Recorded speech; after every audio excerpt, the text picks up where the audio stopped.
خاموشی اختیار کر لینا دب جانے کی علامت نہیں، ہر بندہ جواب کا مستحق نہیں ہوتا۔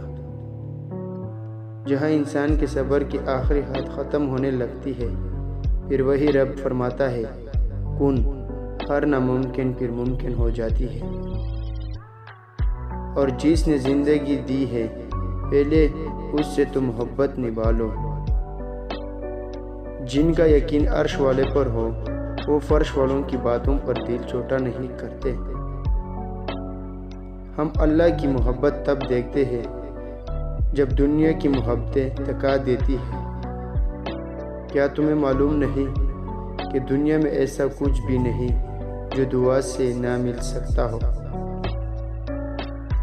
سب کہنے کی باتیں ہیں، کوئی کسی کا درد نہیں سمجھتا سوائے اللہ کی۔ قرآن دل و دماغ کھول دیتا ہے، مگر اس کے لیے پہلے قرآن کھولنا ضروری ہے۔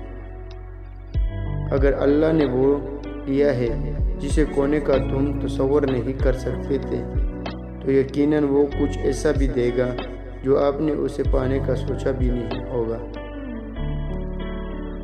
اگر زندگی ہمیشہ خوشیوں کے ساتھ گزارنا چاہتے ہو تو غمزدہ لوگوں کی غم سنا کرو، کبھی دکھی نہیں رہو گے۔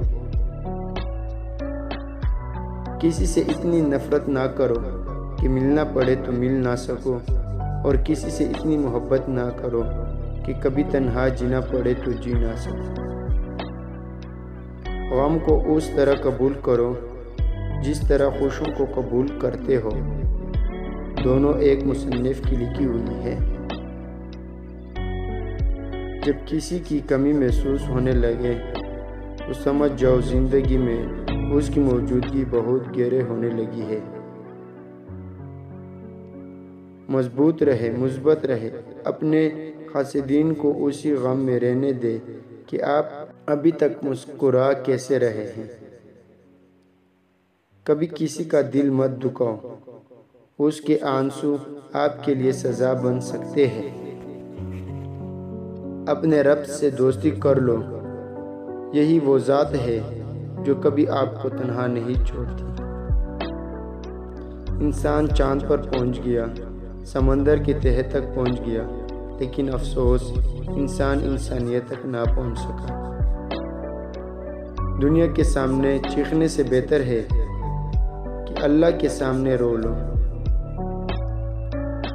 کچھ تو بہتر لکھا ہوگا، اللہ نے جو دل ہر دفعہ صبر کرنے پر مجبور ہوتا جاتا ہے۔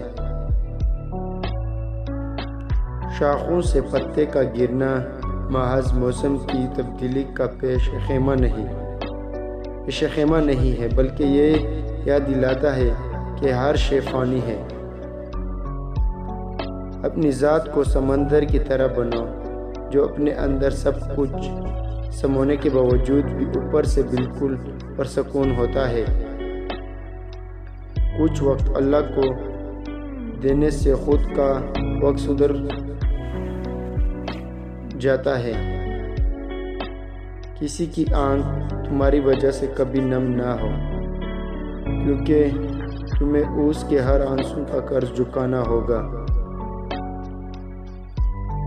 صبر سے رحمت کا انتظار کریں، جو چیز آپ کے لیے ہے وہ آپ کے لیے ہی ہے۔ ہم زندگی کے اس دور سے گزر رہے ہیں جہاں اپنے تو ملتے ہیں مگر ان میں اپنا پن نظر نہیں آتا۔ اللہ بہتر کرے گا، لیکن اگر اللہ نے بہتر نہ کیا تو ایمان رکھو، اگر اللہ بہتر نہیں کرے گا تو بہترین کرے گا۔ کچھ لوگ کچھ ہی نہیں کرتے مگر لوگ ان سے خوش رہتے ہیں، اور کچھ لوگ جان نکال کر ہتھیلی پر رکھ دے تو بھی ان کی قدر نہیں ہوتی۔ حضرت علی فرماتے ہیں کہ دوست بناؤ تو ایسا کہ جس سے تمہاری عزت محفوظ رہے۔ کسی کو معاف کر کے اچھے ضرور بنو، لیکن اس پر دوبارہ اعتبار کر کے بیوقوف نہ بنو۔ لوگوں پر ایک وقت ایسا بھی آئے گا کہ آدمی اس کی پرواہ نہیں کرے گا کہ وہ حلال کما رہا ہے یا حرام۔ برے انسان سے دوستی نہ کرو، اس لیے کہ کوئلہ اگر جلتا ہے تو چونے پر ہاتھ جلا دیتا ہے، اگر ٹھنڈا ہو تو ہاتھ کالا کر دیتا ہے۔ ہر وقت طنزیہ لہجہ رکھنے والا اپنا وقار کو بیٹھتا ہے۔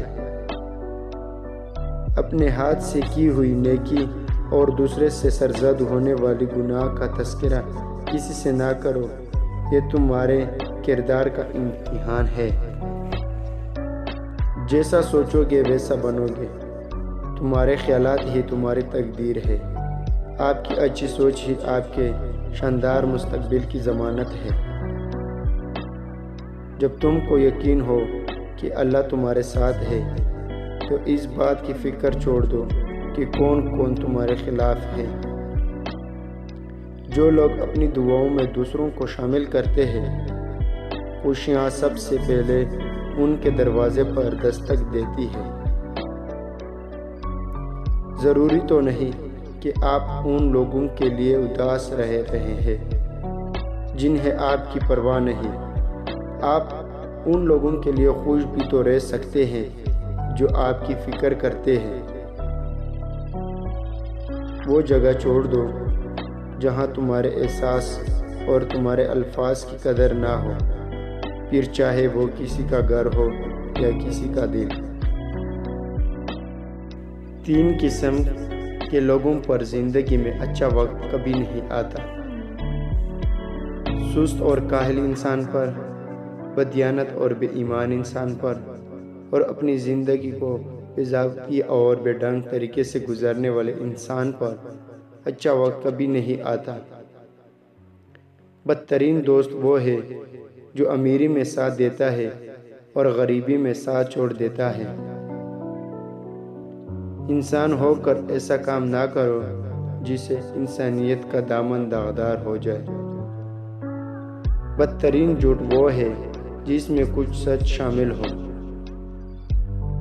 آہستہ آہستہ مگر مسلسل چلنا کامیابی کی علامت ہے۔